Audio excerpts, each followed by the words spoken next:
stick objects, help machines.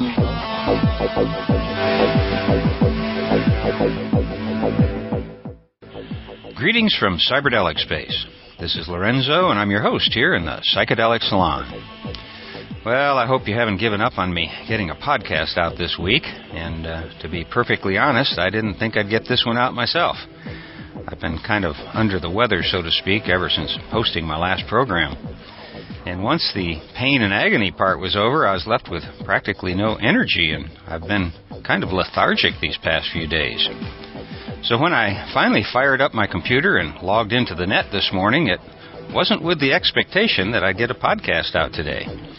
But then I checked my email, and I'd had a whole bunch of wonderful emails from some of our fellow saloners waiting for me. And on top of that, I discovered that several of you have very generously made donations to keep these podcasts coming. And so now I'm fired up once again, and I'll keep them coming.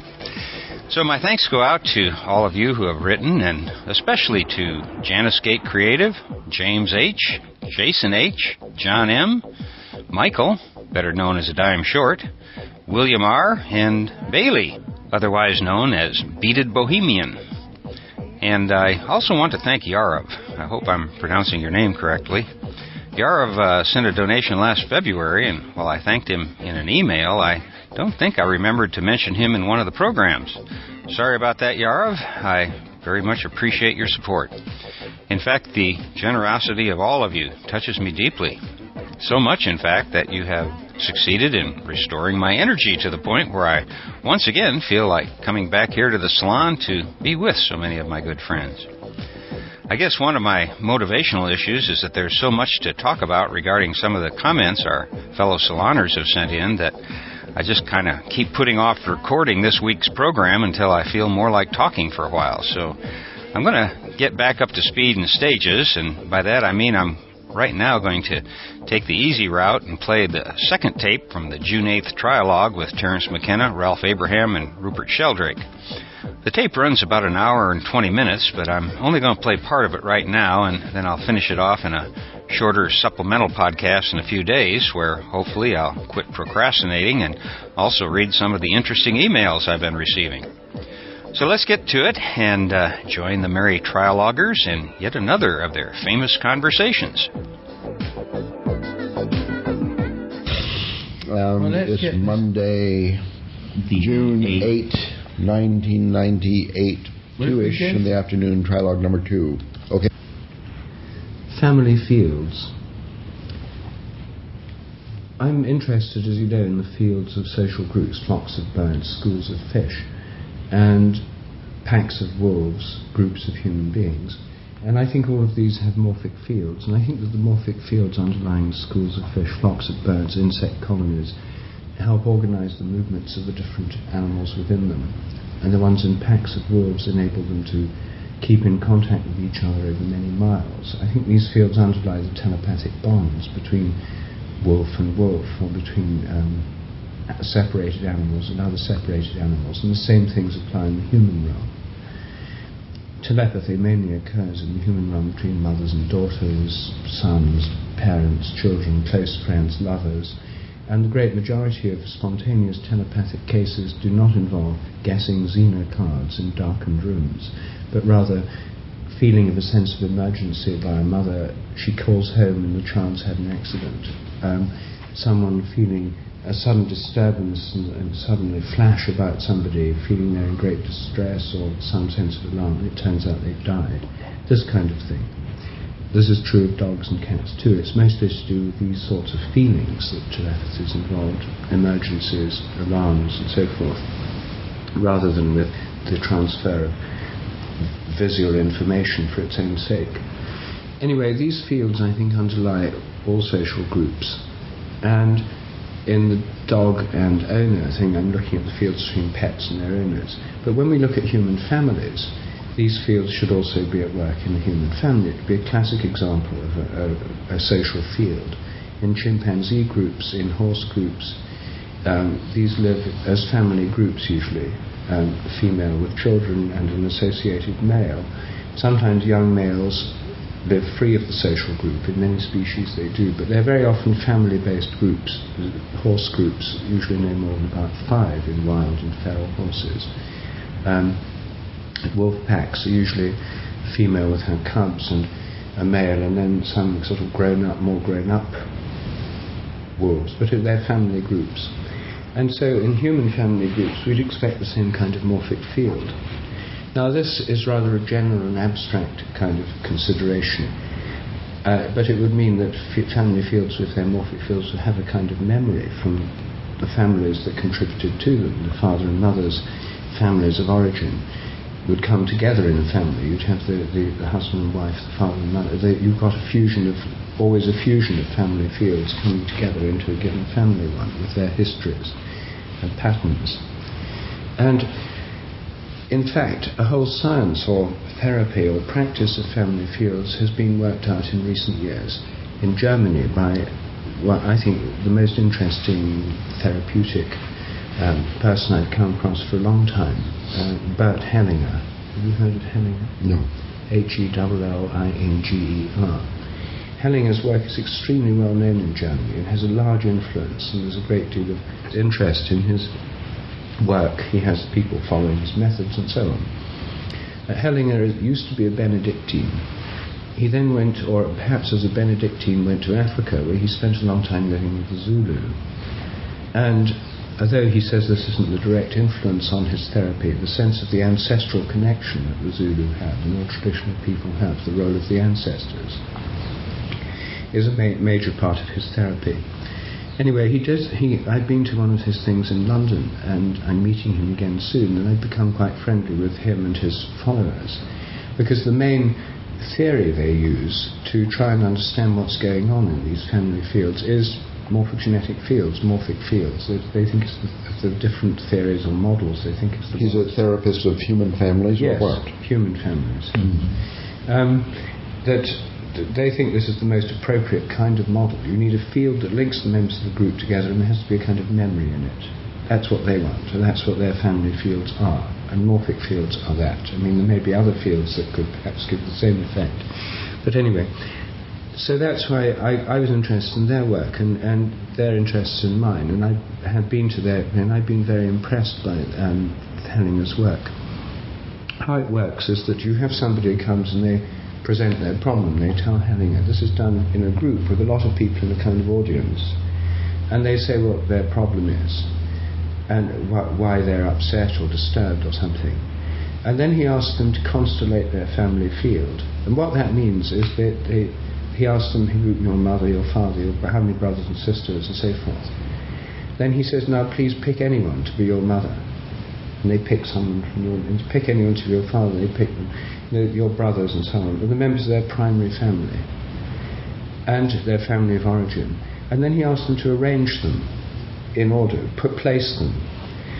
And when they've on placed... on the stage, in chairs and sort of tableau. Standing. As like a tableau, yes. And when they do that, you get the most interesting things. You see how some people are placed close to each other, facing each other. Some are placed on the periphery, sort of facing away from the rest of the family. And these people can make models. Each one is completely different and quite surprising, these models. I saw 2 or 3 days of this, and a whole series of different family models. And you see these extraordinary patterns, which immediately, for the person there, this is their best representation of the family field from the family they come from. But when you see this, it's a whole gestalt, like a snapshot of a system of relationship, who's close together, who's further away, who's facing whom, who's related to whom.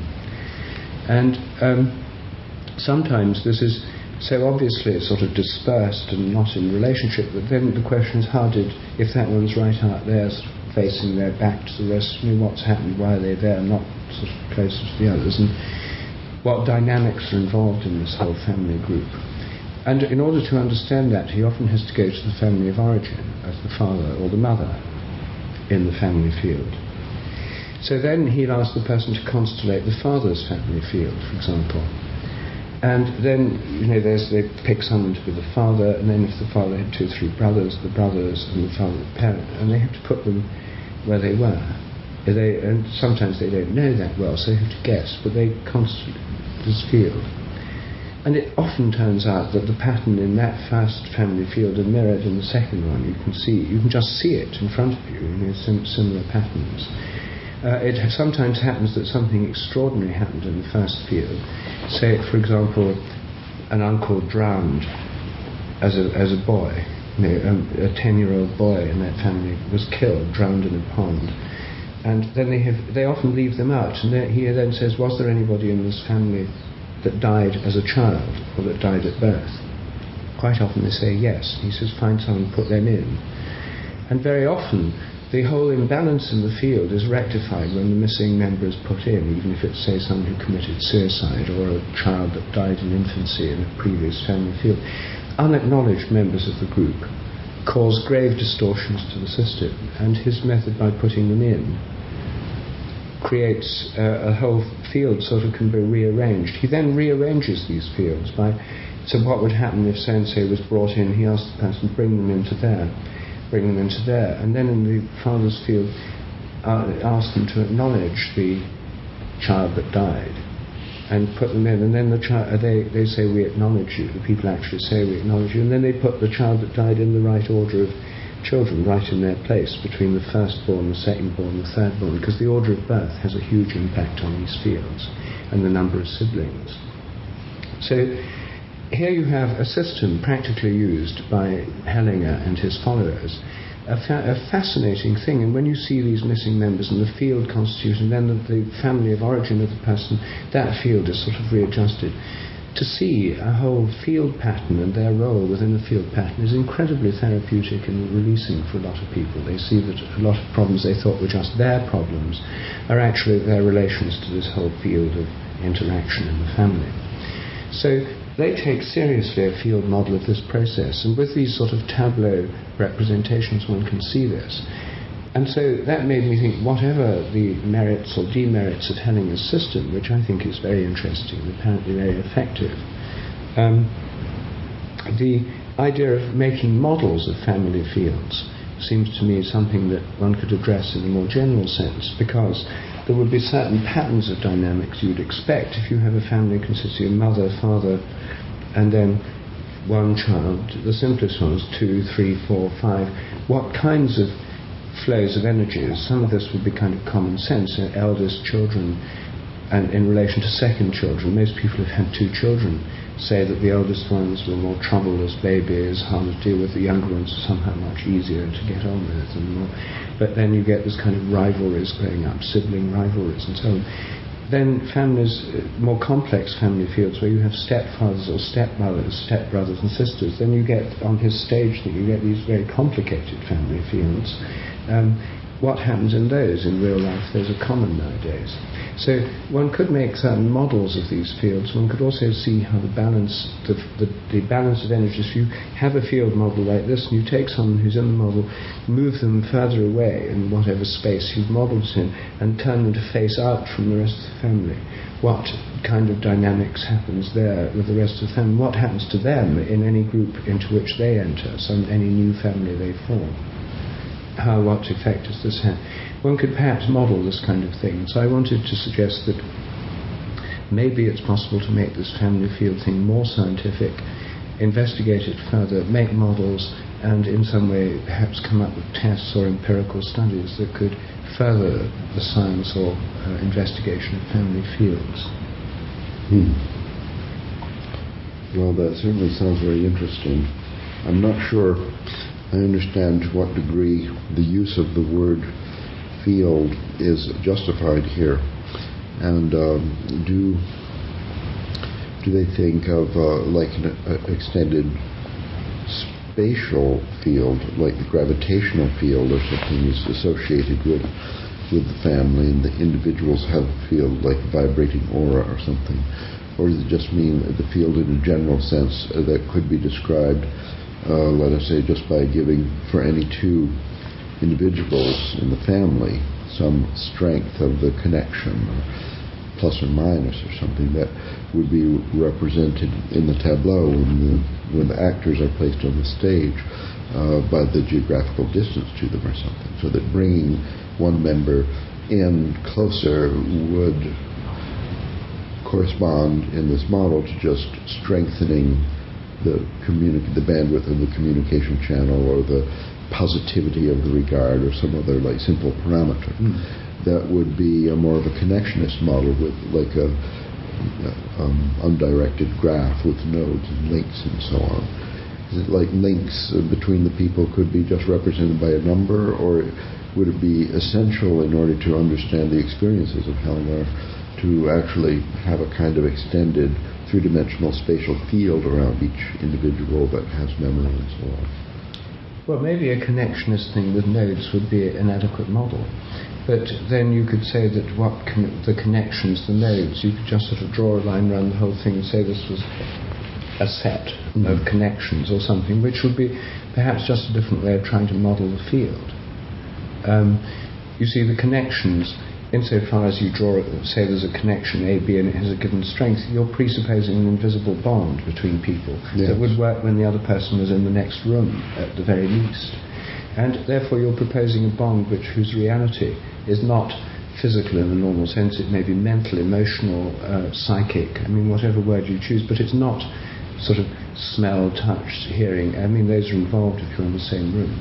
And so the advantage of the field model is it frees you up from thinking that the connections must be normal face-to-face communication, that they can still exist even if you're apart.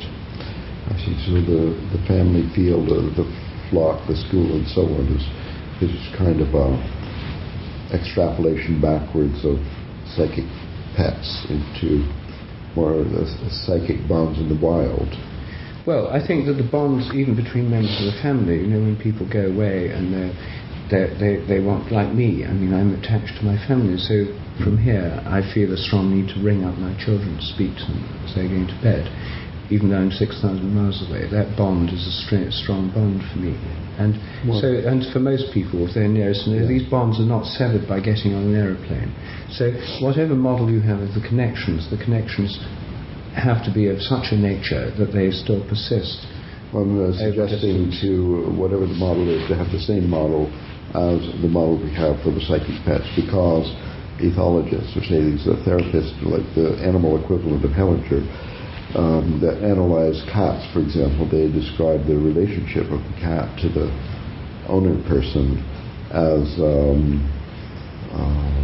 a form of the relation of the cat to the cat's mother that's been replaced. The cats, even as they age, regard themselves as kittens, as it were, with the owner as the mother cat. The way they play and rub against you and so on are all derived behaviors from what the cat version of Hellinger would describe as the family field on the cat level. And therefore, if we are, as we have been thinking about mathematical models for the field that describes the attachment of the cat and the owner, then we would be tempted to use the same model for the family field, in the human family, for example, or flock of sheep and so on. And that would be then some kind of, telepathy is the word, I think, or a non-specific communication channel between people or animals at a distance. Yes, although telepathic communications wouldn't need to be passing between it all the time. Maybe a connectionist model would be fine, as long as you leave open the nature of the connection, so that the connection doesn't have to be presupposed to depend on normal sensory communication. And probably in a neural net, if you took one and it was capable of, say, parsing natural speech or something, and then you took one of the nodes out or broke one of the connections, and it wouldn't be able to do that anymore. So the connectionist model might be adequate for modeling this Hellinger strategy of bringing in the missing sibling or something, replacing the node and the connections which make a functional unit. Yes. Or what would have happened is when before the sibling died, the family field had a different structure because it included that sibling. If the death of the sibling changes the field, but his point is unless it's acknowledged, and unless in some sense the ancestors are acknowledged, and unless the dead sibling is acknowledged and recognized within the field. Their presence within the field is recognized. Their unrecognized presence can cause terrible disturbances. So something to do recognizing a kind of virtual node in the field. I don't see how that would be. I don't know how to model that. How could that be important? What does this recognition consist of? So you are a fish. Okay, now I've recognized you as a fish. They're coupled oscillators, and the family thing works because people really are complex chemical systems with genetic affinities. You could even suppose a kind of physical mechanism. I mean, they are coupled oscillators that impart their waveform to the local space, which encounters the waveforms of these other oscillators, which are very similar to them physically, more similar to them than any other person or thing. And so there's a kind of entrainment. Often the things are these feeling-toned, something has happened to someone, or I should call someone. So it indicates they are like coupled oscillators. So the recognition, the non-recognition means, well, the oscillators are coupled, and therefore this one is, and then it's not understood because we're not aware of it. My father's sister Carrie died when he was young, so she was never even a person. She was not real. If I had interactions with a place in some structure, say our family field where she belonged but I didn't acknowledge it, then I would always be confused about what's going on in my life, something like that. Yes, because the whole structure of the family field is, you see that if it had, or you see there's a kind of memory in these fields, and so the field and the dynamics of the field are influenced by the memory. Oh, I see it, yes. Of the person who was there but no longer there. And so the memory is actually working in the dynamics of the field, because all these fields have this kind of memory. But if you don't recognize it's there, you don't understand what's really going on in the interactions, and you're always in the dark as to why certain puzzling conflicts or whatever, or suicides. Yeah. There are cases where, amazing cases, where you get members of families, young people, commit suicide in a way that mimics the unacknowledged death of an ancestor, like suicide by drowning, when an ancestor one or two generations before has committed suicide by drowning, but they've never been told about it because it's never acknowledged. And you get these extraordinary patterns that repeat, sometimes literal ones like that, other times sort of morphed ones. Well, maybe we have to think of different models for the same thing, so that there would be a model like a connectionist diagram of a family as it were, and then there's another drawing for the family as I see it, and that if I haven't acknowledged my Aunt Carrie, then in my model of the family there's nothing there. That's right.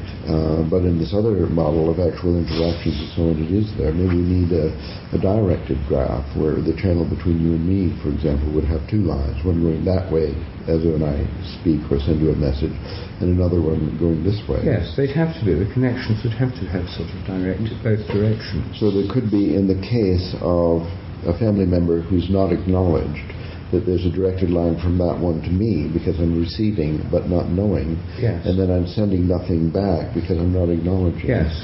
So that the acknowledgement of a missing family member would just consist of the addition into the model of one link going back. That's right. That would be enough. And in his therapeutic workshop, I mean, where he does this with the family, and their whole therapy of the particular person may last half an hour, 3/4 of an hour, with constellating these fields. And then in these things, he asks the person to come, say that the members of the family there's somebody representing them, you see, in the family field. There's somebody standing in for themselves. They're sitting outside it with him. Oh. So say that it was your family field. You choose someone to represent you. Oh, I see. So there'd be Ralph in there. Mm-hmm. And so you're sitting back and telling him. You now see Ralph in relation to others from outside. And then you see how it's remodeling. It's remodeling. Yes. And then you see the other ones, and he readjusts the field and puts in the absent or unacknowledged members. And then he asks the members actually standing there to acknowledge the unacknowledged ones or whatever.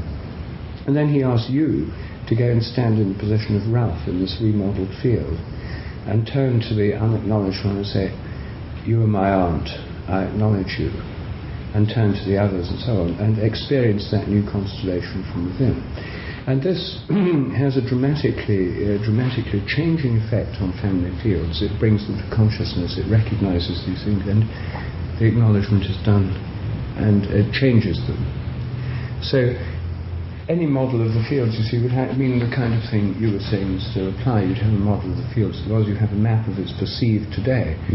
And if you're able to bring about the remodel, or at least bring your model of the field much more into place, connection with what the field actually is, or was, so then this has a therapeutic effect. This is the opposite of institutional therapy, where people go into a corporation, for example, which has an actual structure, and then the directors have the model, and instead of changing the model to fit the actuality, they change the actuality to fit the model. Yes. But they're in a company where you can actually have a board model, a flow diagram of power. I mean, these are sort of artificial organizations. But family organizations although there's a kind of archetypal model, like the nuclear family model or something like that, although there are sort of idealized models, socially approved and recognized, each family is different, and each is different in its own way, to paraphrase Tolstoy. Anna Karenina. Every happy family is the same, but every unhappy family is unhappy in its own way. So there's a sense out of shape, as it were, as a framework. The field is somehow distorted or whatever. So his model, any model one made would have to take into account those two things. So it's a question of how far can one just say, well, this is an interesting therapy, it's just one among many, and it's just this is its particular trip.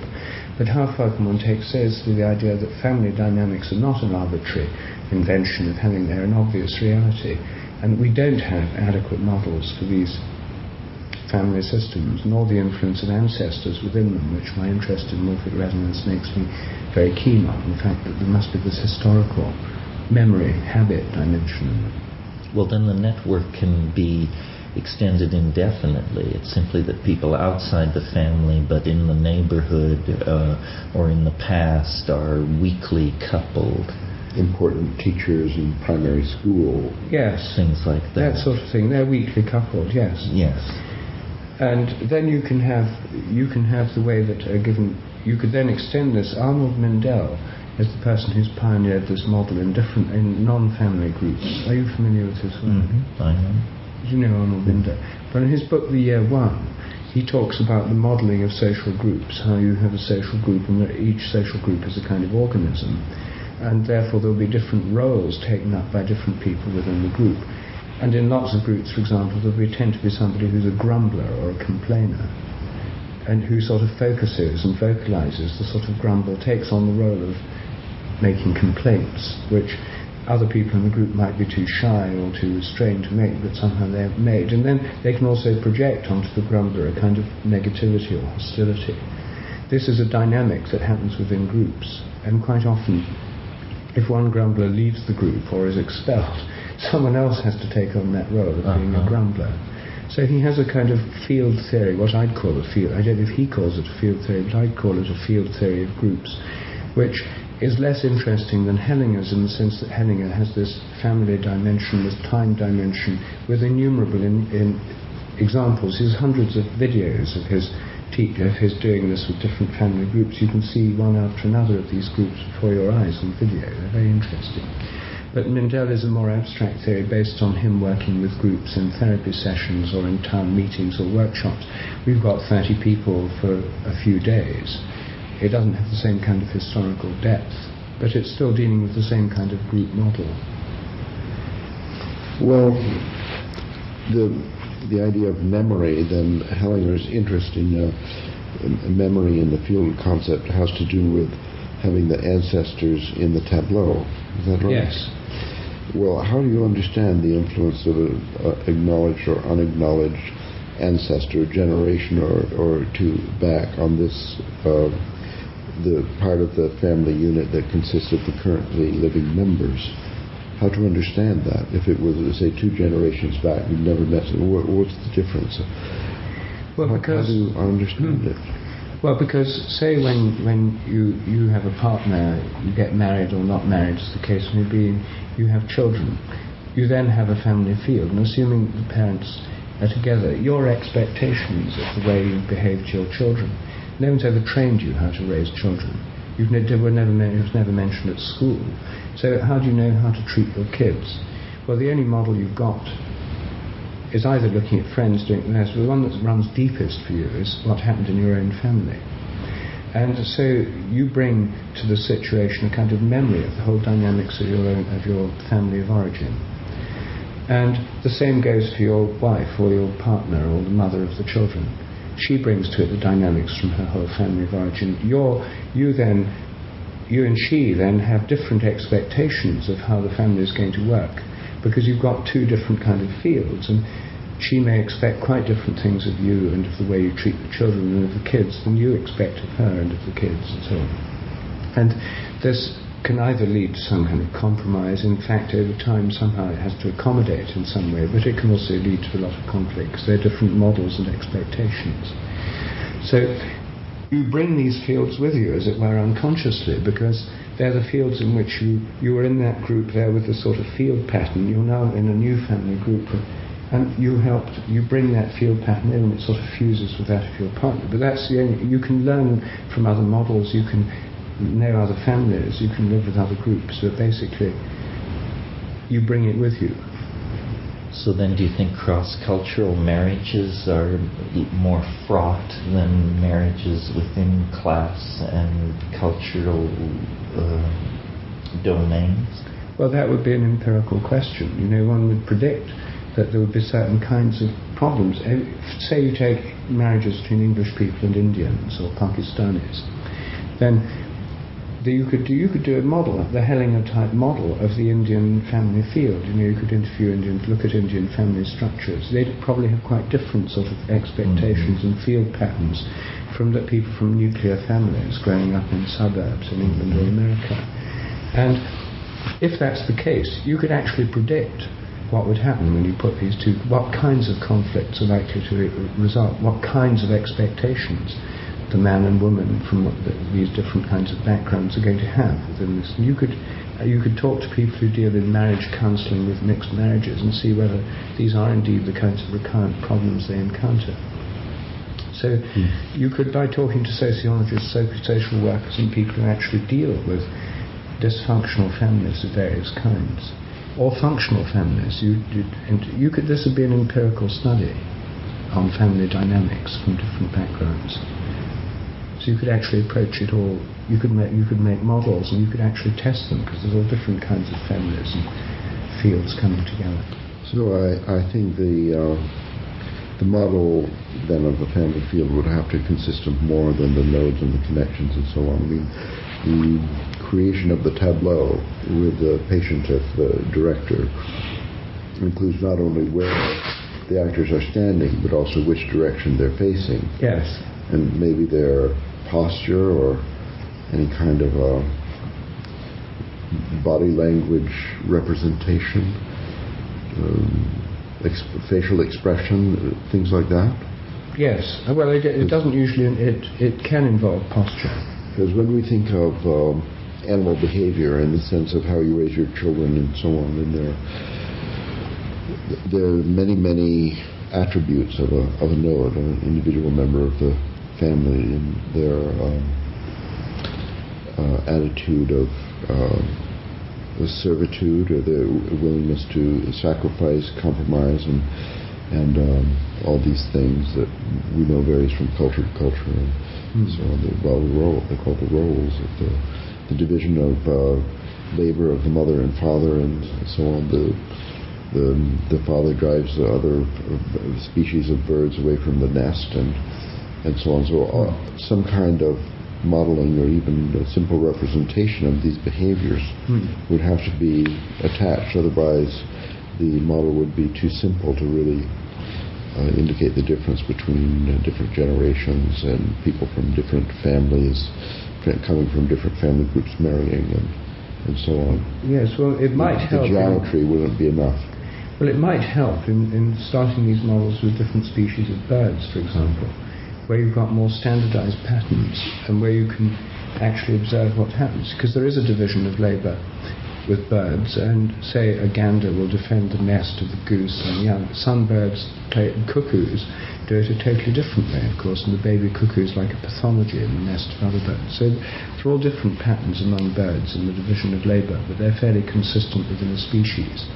So if one had a model that would work for these, the family fields are more complicated. Human family situations are far more complicated than those of many animals, and the beauty of looking at bird families is that you could have 20, 30 different kinds of behaviour already documented by naturalists. The family life of different birds, the number of little birds they have, the way they teach them to fly, whether they have social groups or not, like flocks. Some birds have flocks, some don't.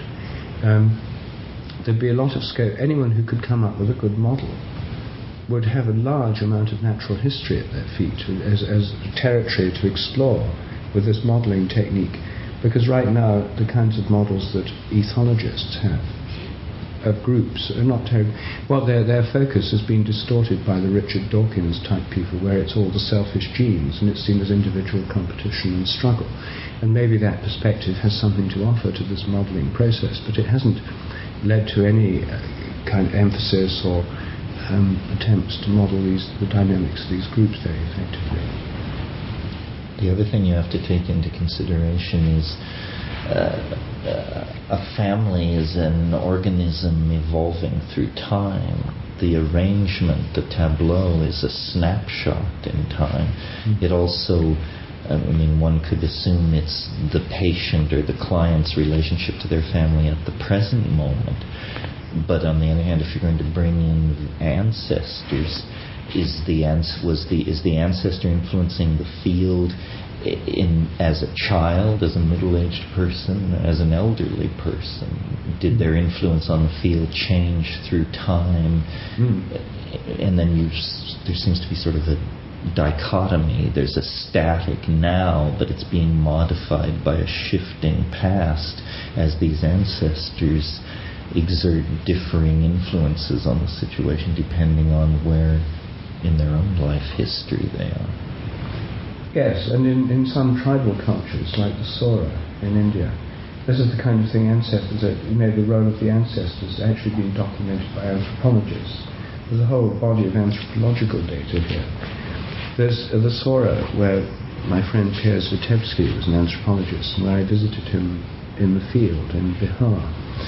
In Orissa, in Koraput district of Orissa. He was living in the Sora village. He was living with the shaman. And they had a whole very complicated doctrine about what happened to you when you died.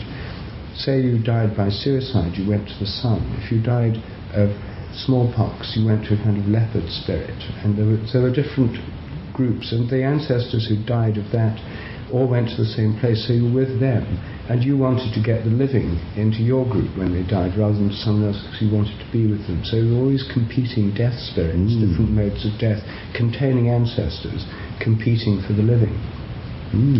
And the best way to deal with this is to make peace with them and to make offerings. Every year there's these buffalo sacrifices for the ancestors. So if you give blood and appease the ancestors, then they'll be happier and they won't feel so needy and they're not going to try and grab you so much, and so you buy them off. But after 2 or 3 generations, their individual identity, their names begin to fade, and they're sort of liberated over time from that sort of obsessive thing until the souls are sort of set free, at which time they become butterflies. So when you see butterflies flying around you in the forest or in the village, these are the liberated souls of distant ancestors whose influence is no longer particularly important in this whole economy of death and recruitment.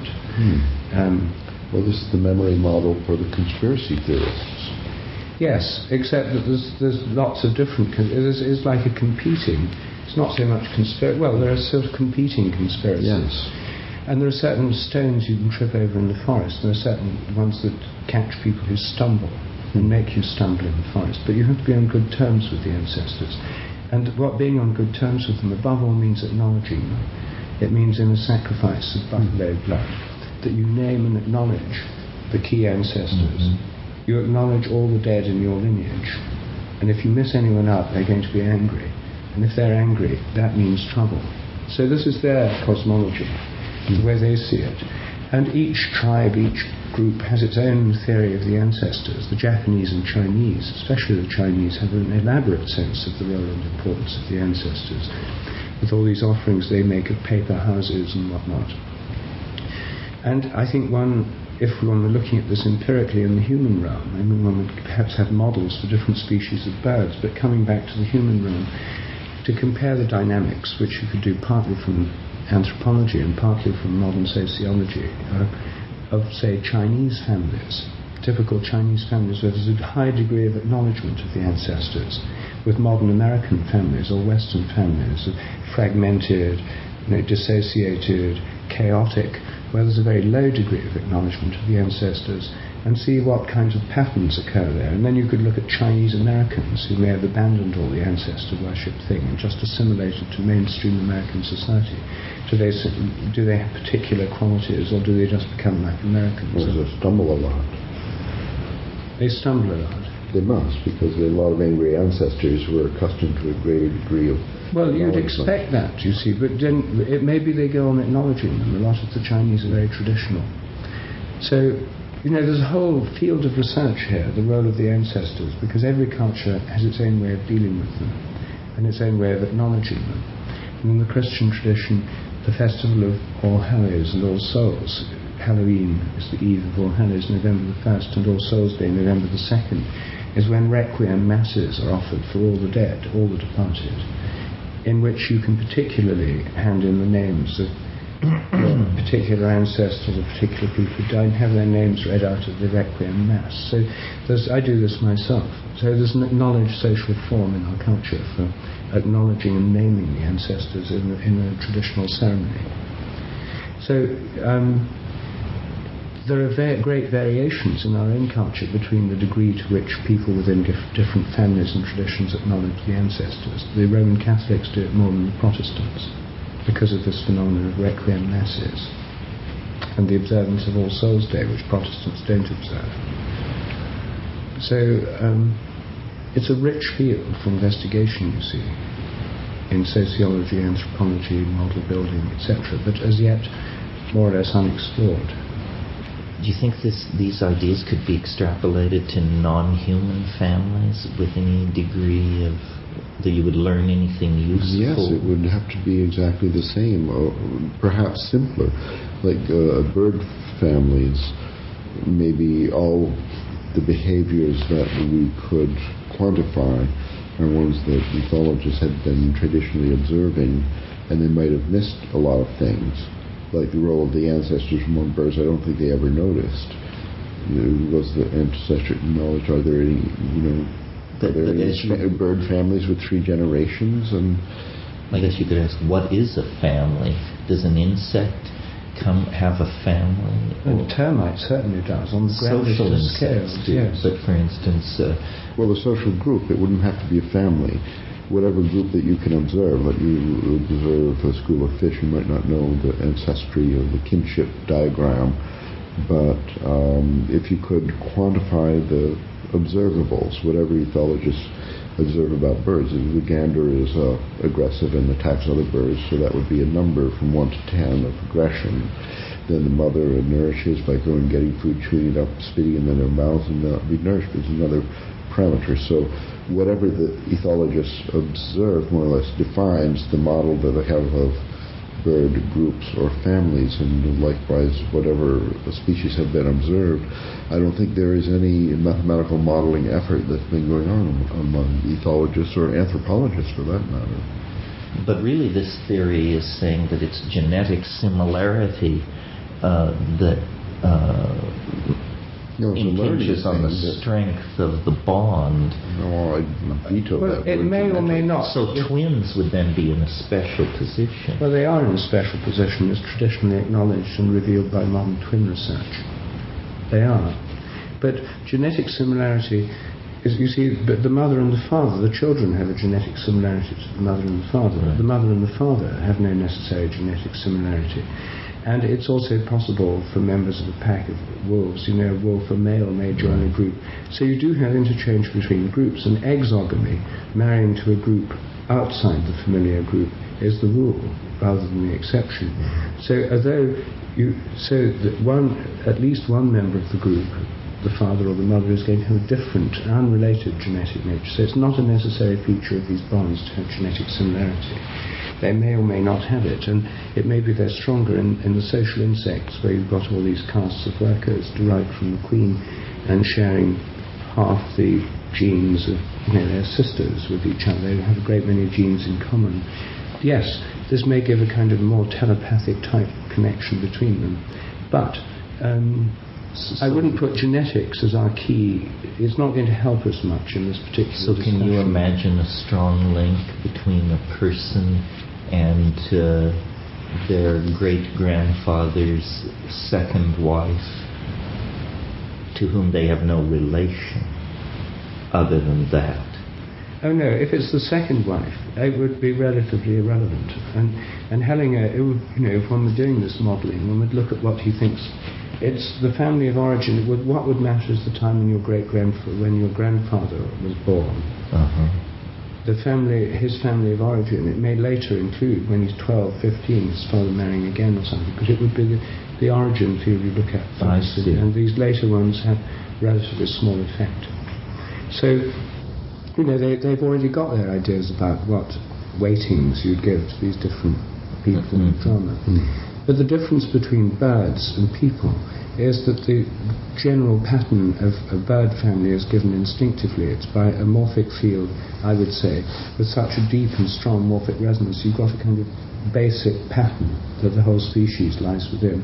And if you have a deviant family, subsequent ones would get morphic resonance from their own deviant family of origin, but they'd also get resonance from sort of a huge runnel in create of family life.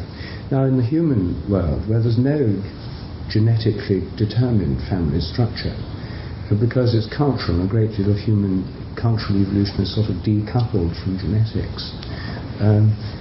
It's the difference between Italian families and Jewish families and English families and American families and stuff, and families in New England and California is not particularly genetic, it's cultural. And the fact that families have changed through divorce, etc., over the last 100 years, much smaller family sizes. 100 years ago, most of our ancestors would have had 6, 7 siblings. Mine did. Now, you've got much smaller nuclear families, higher rates of divorce. It's changed, and so it's not genetic. It's much too quick. So genetics doesn't really help us much. And that's why in the human realm, the only model that you can rely on is not a genetically inherited model, because we don't have that, whereas animals do. But there's the cultural experience in which you grew up and the cultural models around you. So that's why I think that although one could have a certain class of models that would handle human families and bird families, the human ones are always going to be much more complicated. Much more complicated, because you have to model the cultures as well. So maybe birds are easier because they're monocultural in a sense, but culture is also simpler. But once a class of models had been built up in one field, it would be a matter of extending it to the other, wouldn't it? Yes, that's why it would be easiest to start with the simplest models, simplest cases, and then easily extrapolate upward until you get to human species and eventually to whales and so on. Is it a metaphor? I hate to cut this off right here, but my energy levels are running low, and so I'm going to call it a day for now. But I'll get the remaining part of this trialogue out as soon as I can, hopefully in the next few days. I haven't heard the end of this conversation yet myself, but already Rupert has given me a lot to think about along the lines of family morphogenic fields. In fact, it may even open up a whole new line of dialogue between my cousins and myself. At least I hope it will. While I'm thinking of it, I want to say something about the sound quality in some of these podcasts. Believe it or not, I actually do edit the talks I play, and in some cases I've even been successful in cleaning up the sound significantly.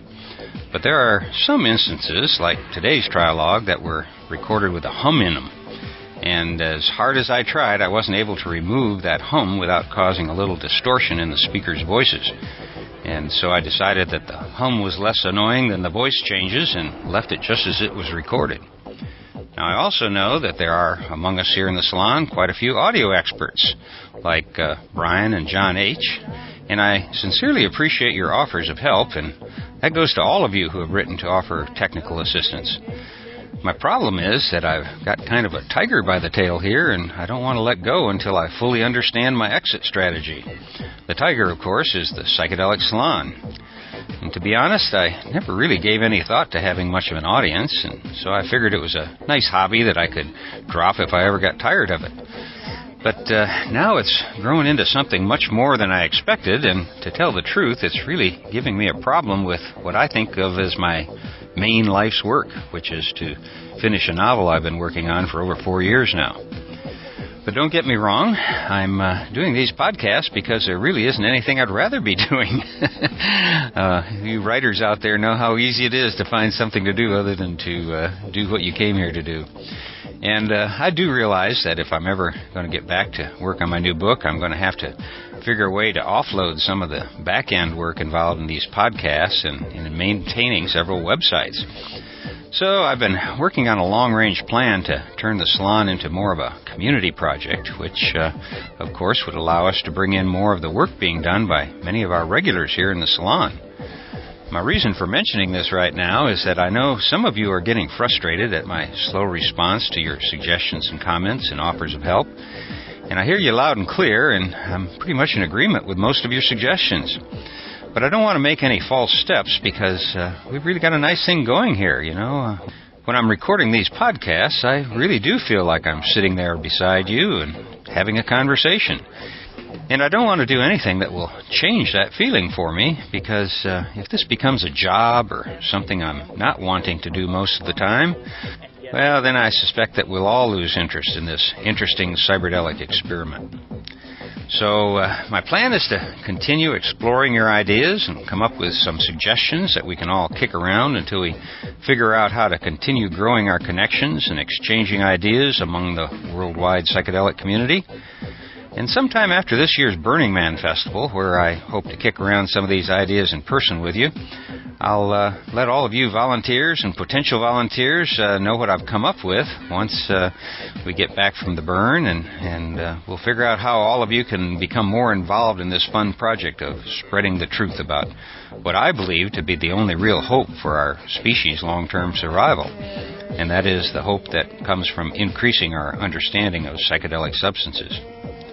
Well, that's a little heavier note than I planned on ending on, but I want to get the first part of this talk out today so you don't think I've disappeared on you like Queer Ninja has. And hey, Ninja, I hope you're out there in cyberdelic space grooving on some great music right now.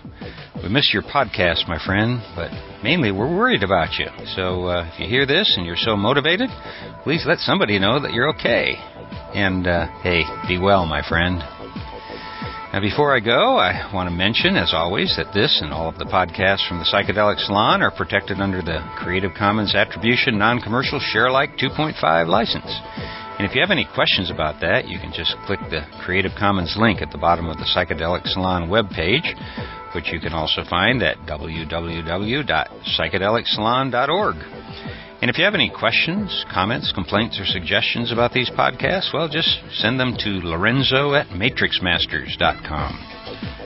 And thanks again to Jacques Cordell and Wells, otherwise known as Chateau Hayuk, for the use of your music here in the salon.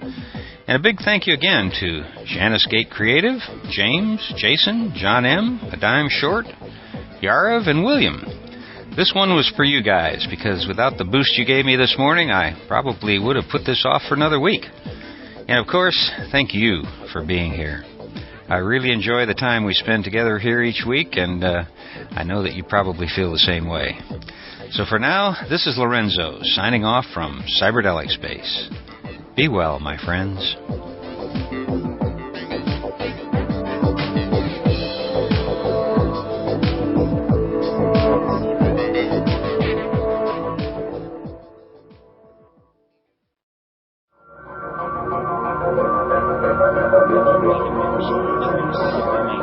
Musical linguistic objects, health machines.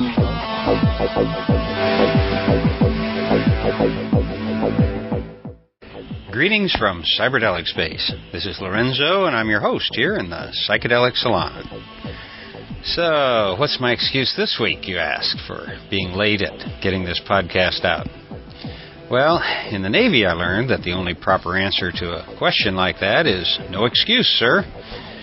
Now, I'd like to be able to tell you that I've got chronic fatigue syndrome or something like that, although you astrologers out there might also be interested in knowing that for the next year or so, Saturn will continue conjuncting my natal sun in the 12th house. And if you know what that means, you know that I'm in for a long haul of the blahs. However, my guess is that I'm just overly tired from staying up late and talking for several days in a row.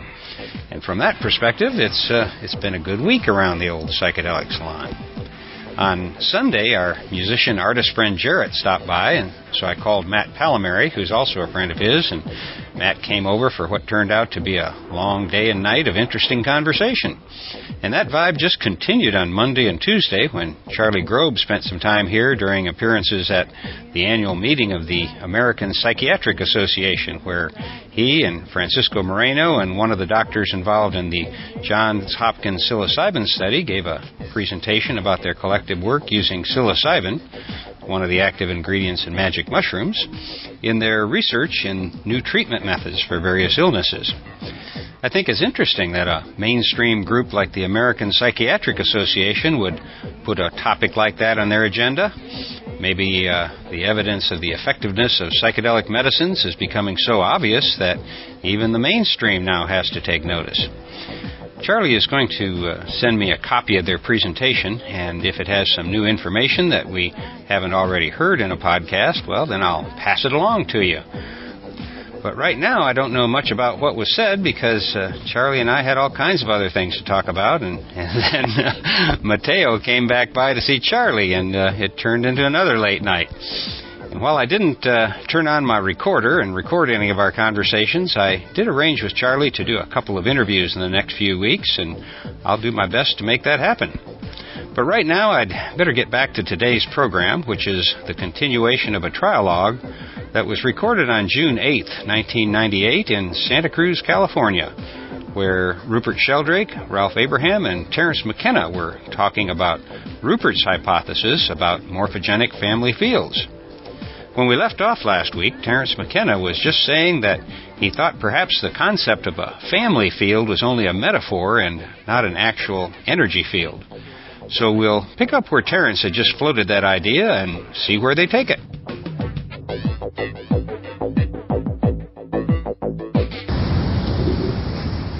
I mean, it's a conceptual metaphor. The field. Yes, it doesn't have any dynamics of its own. But maybe field... Well, the model that you make would have the dynamics. Yes, A magnetic field there's nothing there to measure, there's nothing there to interfere with. This is a way of describing a situation. Or modelling it. Yes. Like a magnetic field is a way of modelling magnetic fields. Well, Maxwell magnetic had a model. Field in this sense means extended wavy thing that an object would have like a sphere of it around it or something. But I'm not sure, when you originally started speaking about morphic fields and so on, were you thinking of something like the magnetic field, or were you thinking of more abstractly as Hellinger uses it in the context of the family field? Well, I was thinking of something more abstractly, but I think that these fields have a kind of ontological reality comparable to that of electromagnetic fields. I always thought of it more as the electromagnetic field, that kind of field. When I first read your works many years ago. The primary metaphor is the magnetic field. I mean, that's what gives you a sense of a field. Yeah. But if you look at the kind of physics that would be most appropriate for describing these fields, it's not electromagnetism, it's quantum field theory.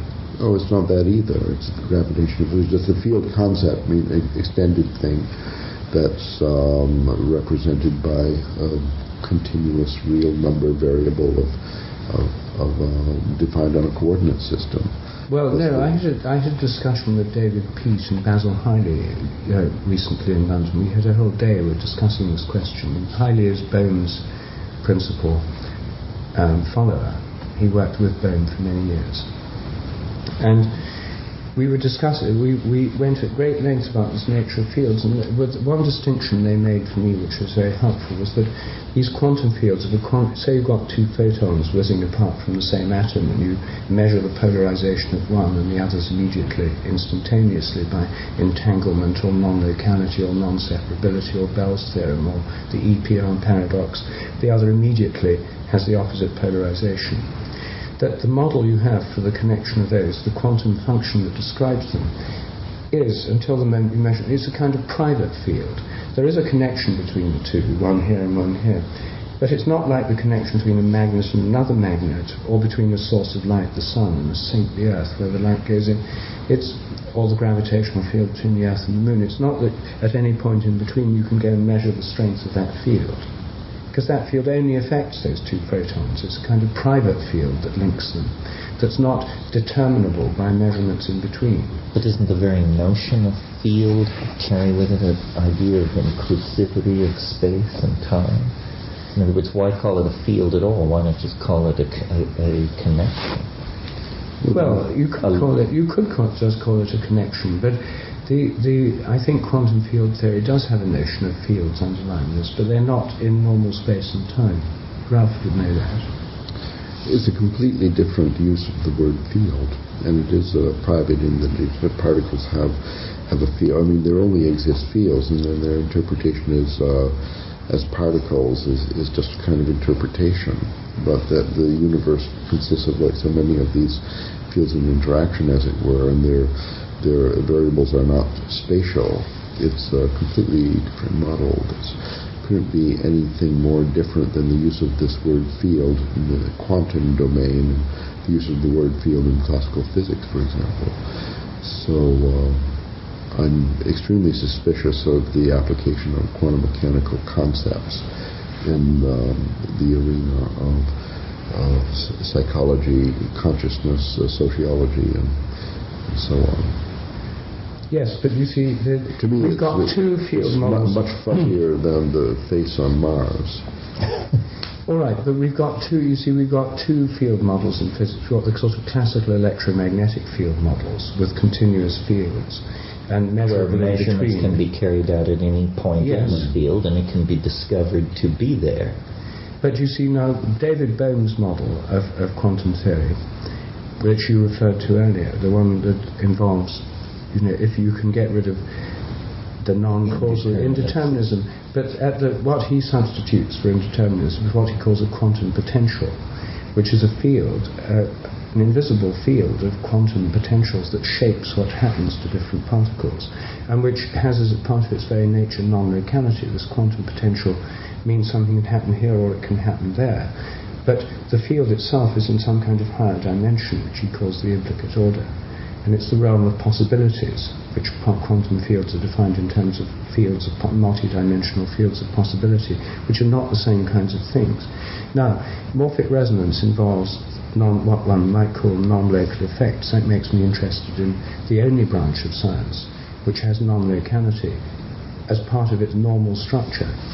And so the question is there anything in this quantum stuff with its non-locality that relates to all these other instances?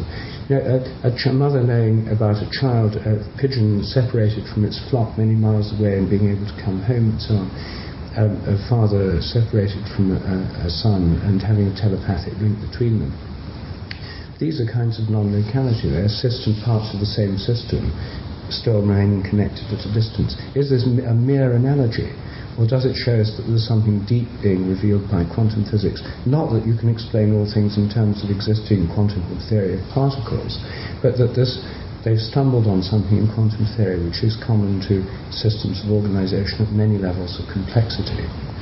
And that there's therefore more similarity between the quantum models of fields and these phenomena than classical Maxwell-type electromagnetic models of fields. But these are two quite different sorts of fields, and the gravitational field's different again. So which field model? We maybe need a quite different field model, and we don't necessarily have to have any of those, but it would have to include what quantum field theory has. I think the model, what it has in common with that's interesting, is the private field, the fact that if you have a tremendous emotional link to Finn, say, and if you could pick up telepathically messages from Finn, that's a kind of private field. It affects you and Finn, but I wouldn't expect in a linear line between you and Finn to go along with a meter and measure it. So the private field aspect is interesting, the non-locality aspect of it is interesting, and therefore it may be a better model, or at least it frees us up from thinking we've got to have a model that's only based on the electromagnetic pattern. It seems to me that a great deal is lost that way because, for example, there's no natural model for communication. In the case of a mechanical field, like the 2 billiard balls are connected by a spring. If one billiard ball shakes, then the vibration travels down the spring to the other one. This is electromagnetic photons, all kinds of communication in the world are modeled in more or less the same way through a vibration-like disturbance of a sort of mechanical vibrating field, and that's convenient because we're thinking of communications. Actually, we're trying to model communications in the family field. It's the communications between different members of the family that make it happen. That's where the activity is. But in a quantum field, like the Einstein-Rosen-Podolsky thing, like if you measure the polarization of this photon here, and immediately the other one has the opposite polarization, although it's not communication through photons, because it's twice the speed of light if they're moving apart, it's considered to be instantaneous. Although the word communication is denied to this, and the correct usage is instantaneous correlation. If a member of the family dies, and another member of the family immediately feels some kind of perturbation, maybe it is more like that quantum effect than like a series of wobbling springs moving through the intervening space. Seems like a long shot to me. Part of the problem is that physical models break down when prosecuted to quantum mechanical levels. For example, when you stand on a hillside at night and look at the stars, you see all the stars in the sky. Well, if you move 3 feet and look again, you still see all the stars in the sky. The implication of this is that wherever you stand in the universe, you can see all the stars that can be seen, a great many stars. Well, what you're seeing are photons. Well, do photons from all the stars fill every cubic volume of space, no matter how small? Or are we asked to believe that if you were shrinking, you would finally reach dimensions where the stars begin going out because there isn't room in the space you're in for the photons to occupy that space? The quantum physicists tell us no, there is no size so small that it causes the stars to go out. But this seems to imply then that photons, which are real things, from every star in the universe can crowd themselves into another real thing, a physical volume, no matter how small. And this generates contradictions which point out that even trying to use language about these things somehow betrays them. What we think they're saying, they aren't saying, because if they're really saying what we think they're saying, they generate absurdities such as that. I mean, think how many photons there must be in the universe if you can see every star from every point. And what is a photon? That an object 100 million light years away can fill all space right down to the nanometer and below volumes with photons. This is William wouldn't be so keen on this one. This is orthodox physics, as I understand. Well, that's the corpuscular view. But I think many metaphors we've shared over the years, like the owner and the pet are separated in space. There's kind of a elastic dough in between them that gets stretched out, and the vibrating realms, morphic, the resonance. Okay, like resonance is word doesn't make a great deal of sense. In quantum mechanics, resonance is a metaphor that comes from the acoustic realm.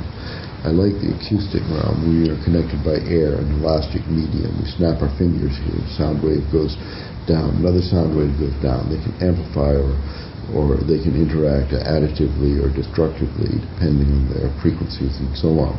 These metaphors we've used over and over again that I thought we were in love. And now I find out that it seemed to me that we were using this particular metaphoric language to cover a lot of ground in the embryogenesis and in the social sphere and the emergence of behavior and the evolution of the mind and so on. That was more or less based in this kind of mechanical meaning or concept associated with the word field, resonance, and so on. It has extended. Yes. And quantum mechanics is nothing like this. It has a very, very complicated model. I mean, it's good in its spheres. It has completely different concepts, and that's good. And there are realms in classical physics where you have two different models, the quantum mechanical one and another one, and they're complementary or supplementary models, and that's useful. But if it's already such a complicated model for a single particle, then what are we talking about with the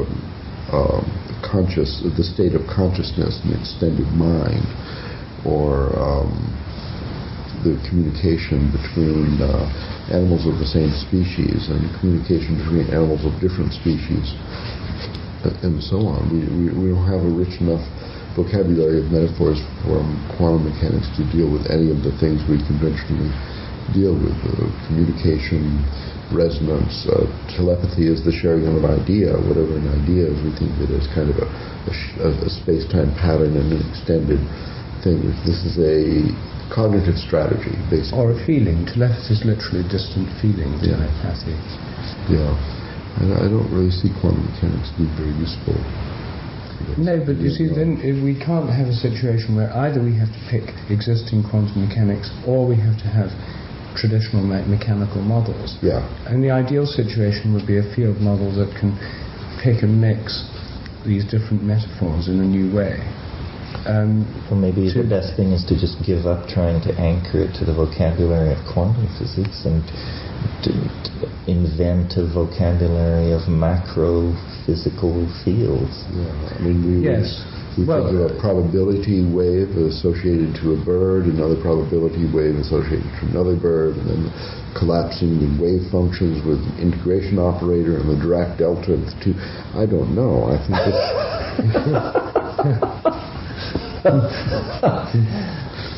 well, then, I mean, the idea of morphic fields, as I see, is more.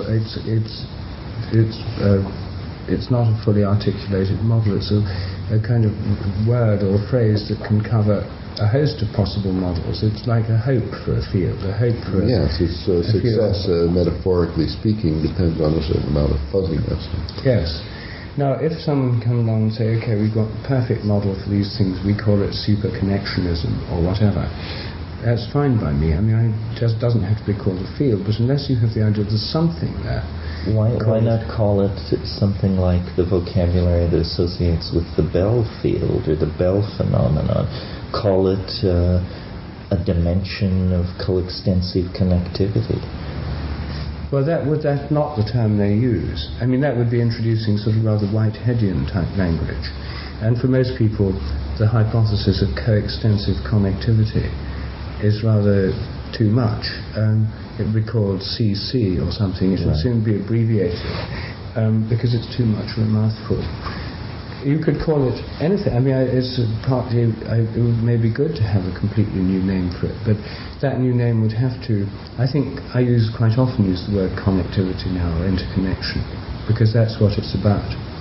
But it's not just an interconnection in space, but in time.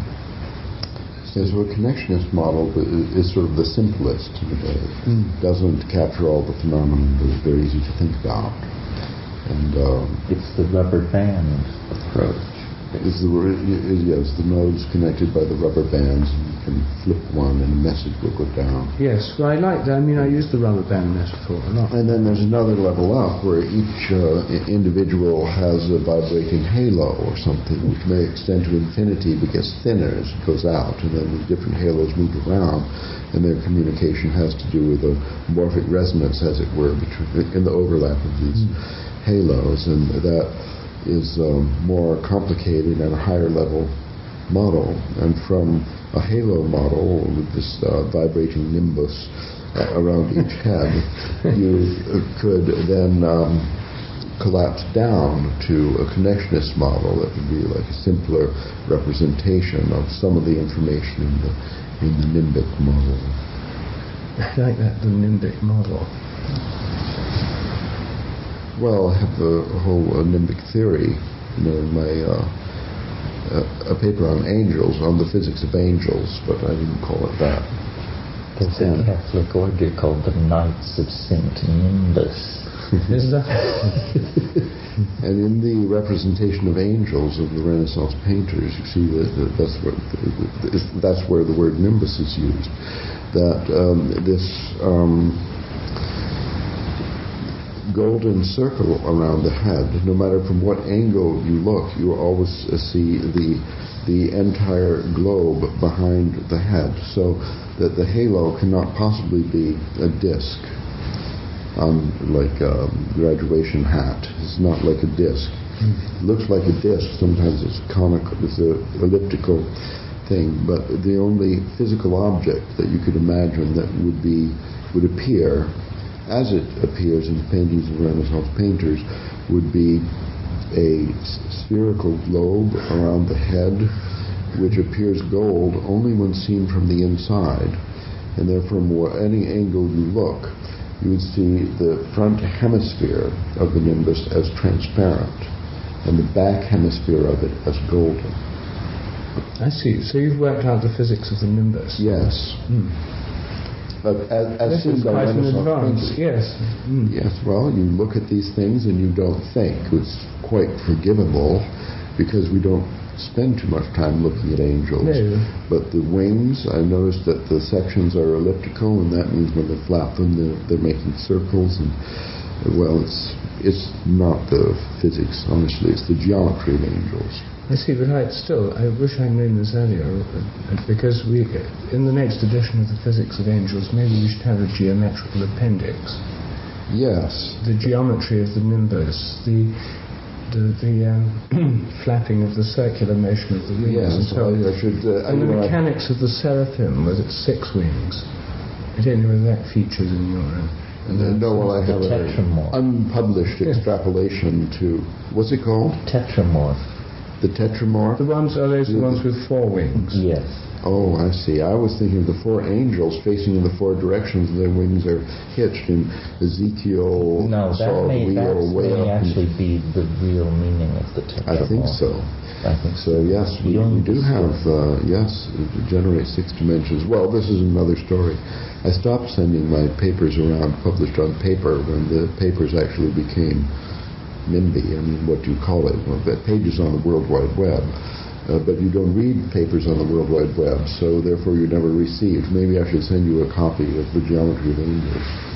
Yes, maybe a physical hard copy would be a good thing to have. Yes, case. Well, Terence doesn't, although he's constantly on the web. He doesn't give signs of instant recognition of his geometrical model. True. Well, we only write. We do not read. We do not have time to read other people's pages because we're so busy writing our own. It's an occupational hazard being an author. There's no time to read. So in terms of field theories, there's another kind that you haven't mentioned so far, but which is the hydrodynamical fields. Yes. Now, how do they compare with all these other kinds of fields?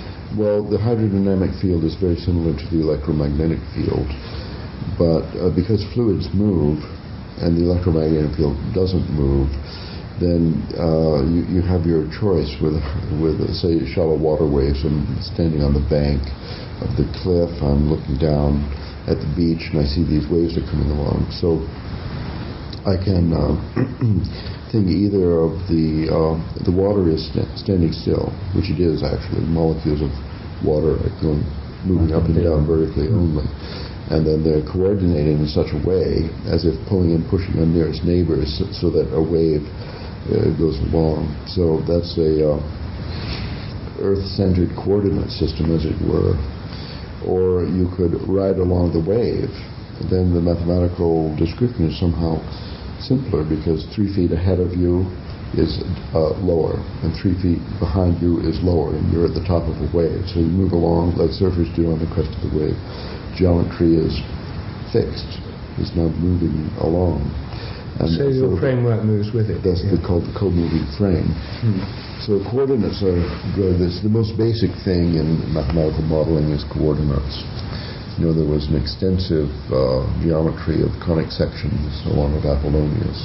Very good, complete. All we know of conic sections was known to Apollonius, but it was very difficult and became simple when the idea of coordinate systems was abstracted from Renaissance painters by Descartes and turned into a cognitive strategy based on rulers and so on. So the coordinate frame is the basis of everything, and even if you don't think of a material field, like quantum mechanics has the coordinate frame anyway. I think that this hydrodynamics is good because it forces you to have 2 different coordinate frames, one moving relative to the other. In the three-body problem, for example, you have the Earth, the Sun, and the Moon. The Moon is considered sort of half of a called restricted three-body problem. The Moon is infinitesimally light compared to the Earth and the Sun. So the convenient coordinate system is like this. You draw a line between the Earth and the Sun, and you measure along it until you get to the place where it balances, the center of mass. This might be actually inside the Sun. And then you have to take the coordinate grid and you attach it to that line with the origin, the center at that point, and make it rotate around. So in that coordinate system, there is no rotation of the Earth and the Sun. The Sun is fixed a little bit away from the origin. The Earth is fixed way out there. In this coordinate plane, you then let the Moon move. And then that's the simplest model is the one that William of Ockham likes, and the one in which Newton proved Kepler's laws. So a coordinate is the most basic thing when mathematics is going to be used for anything. It's not a symbol of formal logic and so on. It's the coordinate grid in which you measure something. What you measure? Well, the aggressiveness of the gander, or the submissiveness of the goose, or whatever. You're measuring things in a coordinate grid. Where the members of the family are placed in a family field, there the word field is sort of referring to the coordinate grid, which is the stage on which the actors are placed, together with perhaps some attributes at different places. Like the temperature varies from place to place.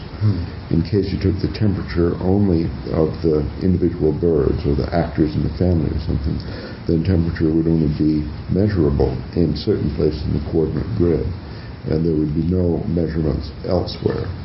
And then that's when you get into more or less quantum mechanics tries to deal with this, that you don't have continuous functions representing particles or just discontinuity. So you think them as a point with attributes. The probability wave is sort of the attribute of a point. They have different points moving around. They have different waves moving relative to each other and maybe even ignorant of each other. Nothing is more basic than the coordinate grid.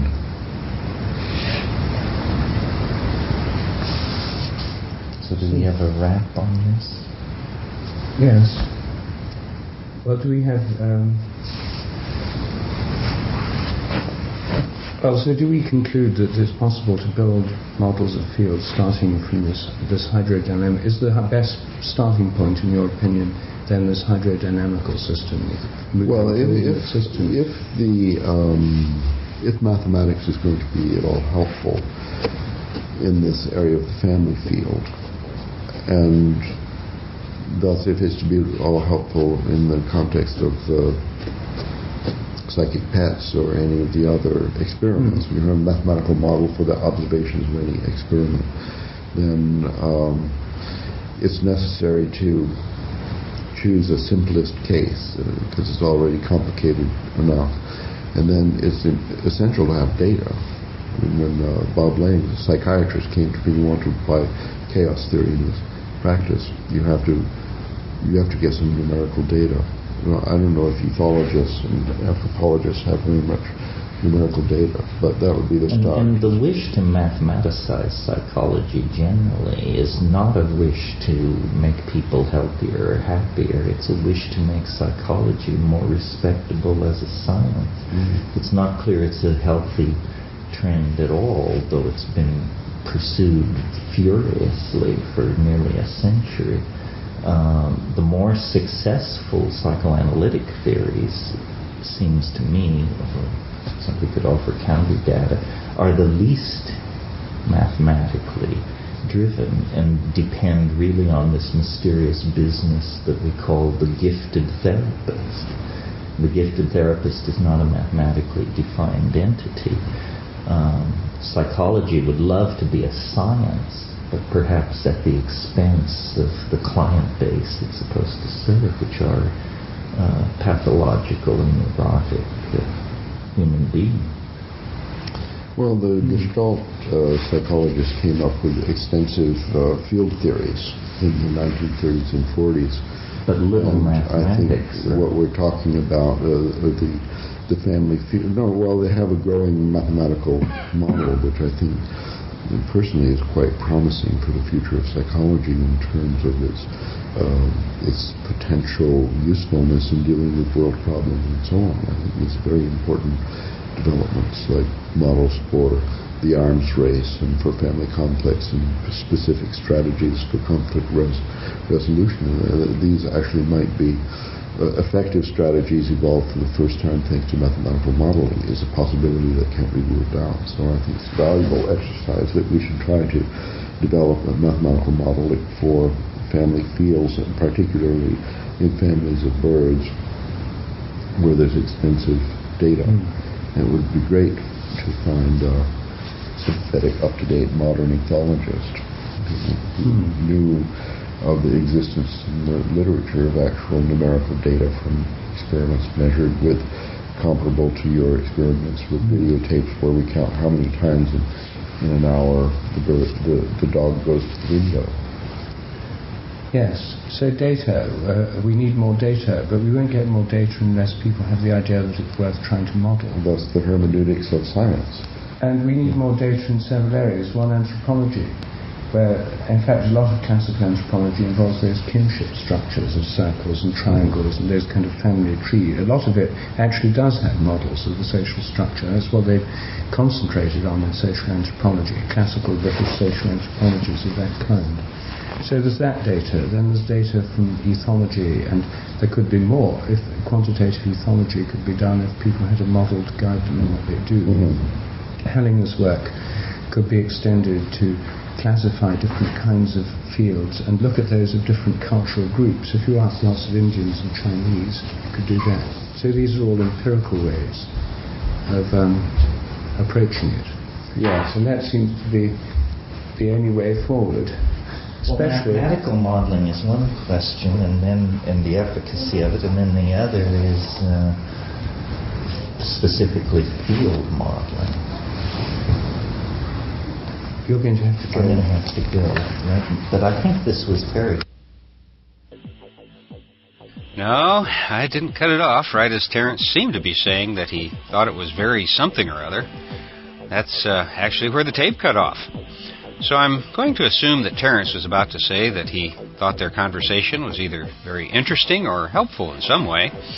But I've got to be honest with you. The Family Fields trialogue has been my least favorite so far.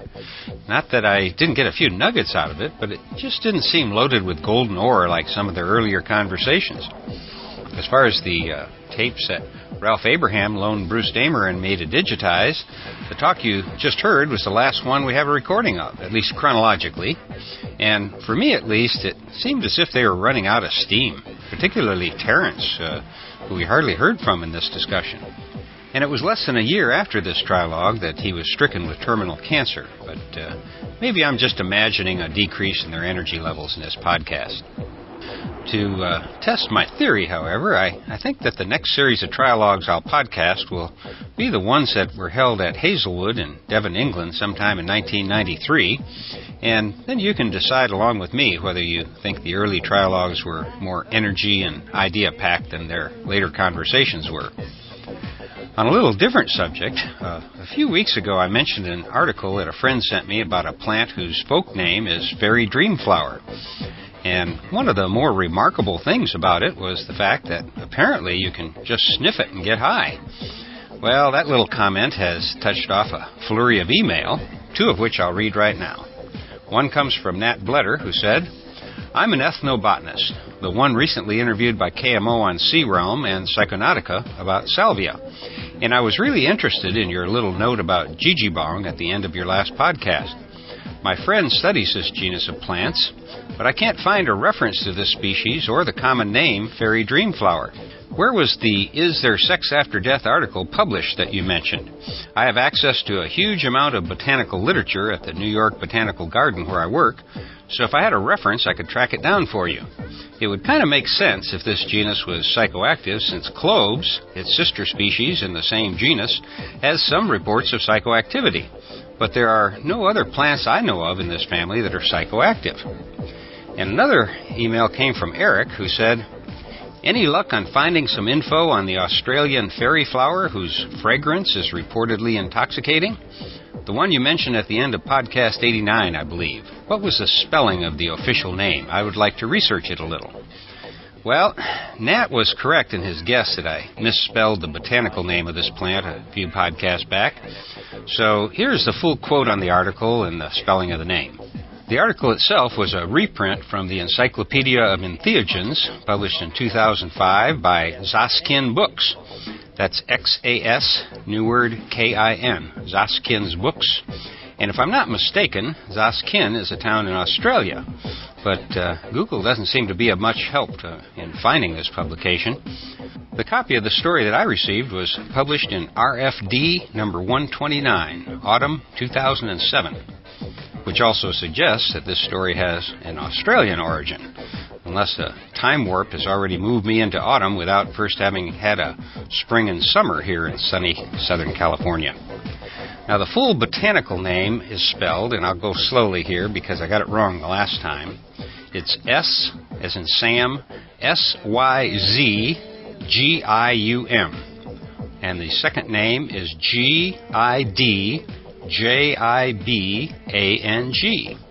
And the common name is jijibong. I think I'm saying that's right, but it's G-E-J-E-B-O-N-G. And the folk name is fairy dreamflower, with the old-time spelling of fairy as F-A-E-R-I-E. As for distribution of this plant, the article that I have says, and I quote, at the present early stage of research into jijibong, it appears to be restricted to a remote and relatively inaccessible rock ledges on the slopes of certain mountains close to the east coast of Australia.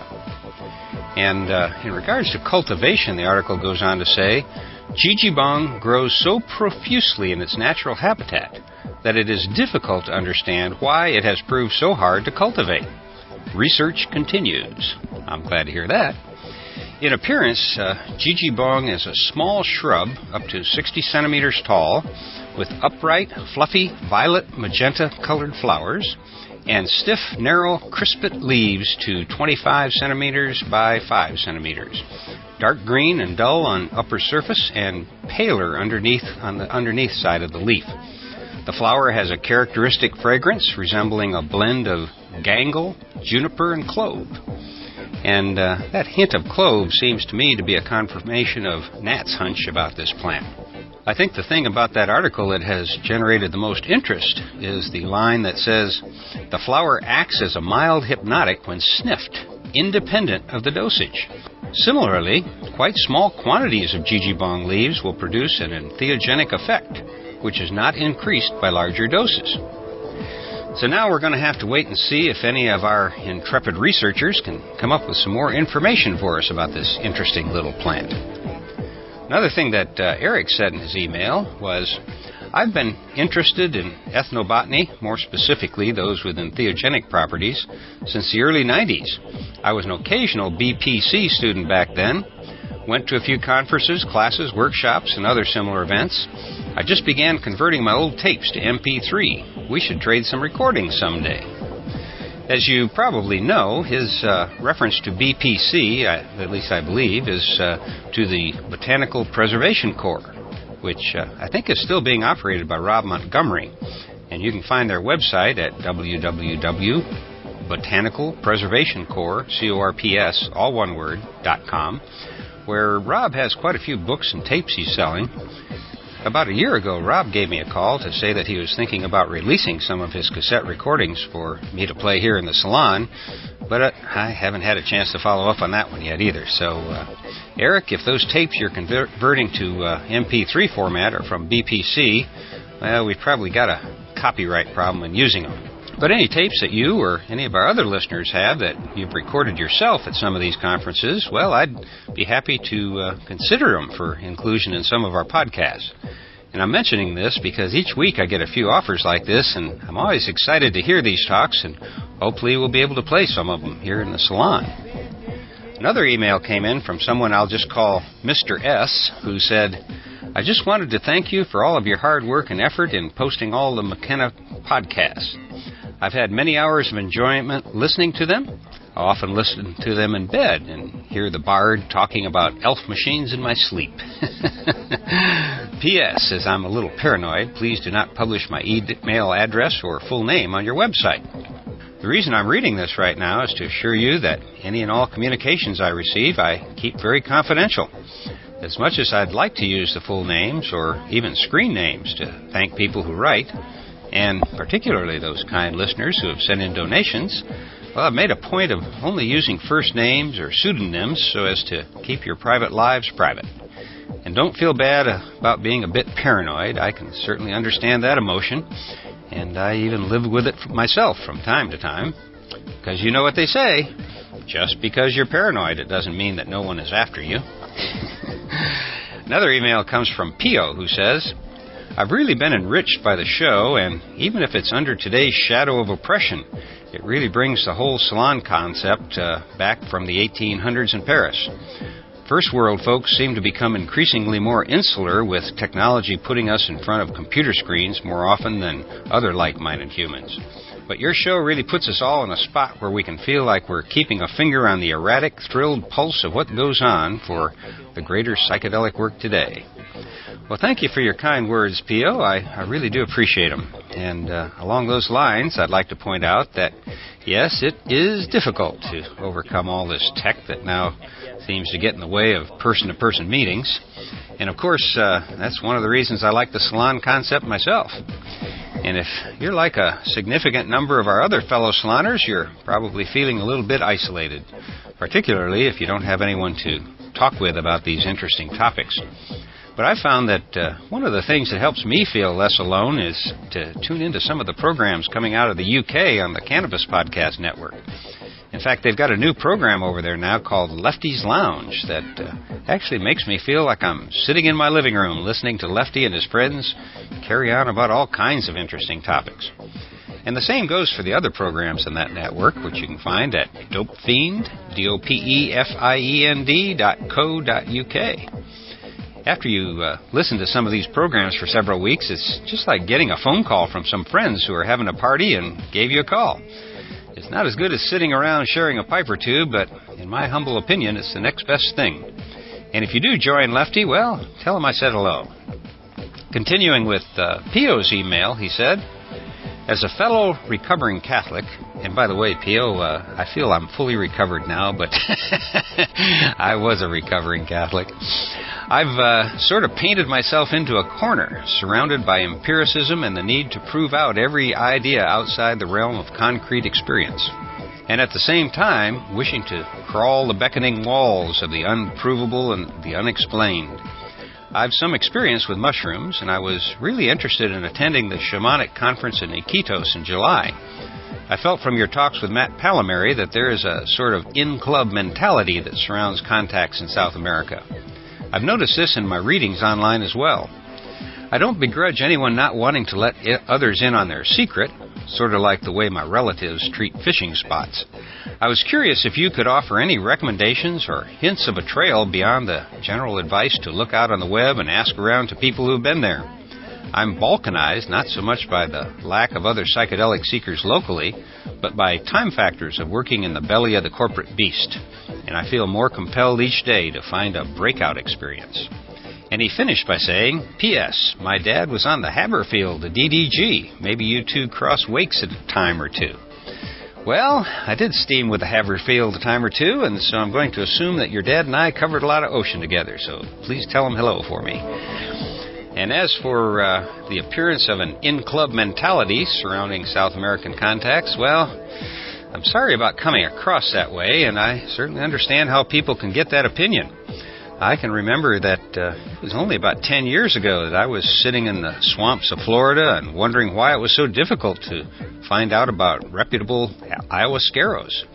And I wish there was an easy answer here, but the truth is that it's that old paranoia thing that's causing this reticence on our part about publishing the names and locations of healers we know to be sincere and true to the spirit of Lady Ayahuasca.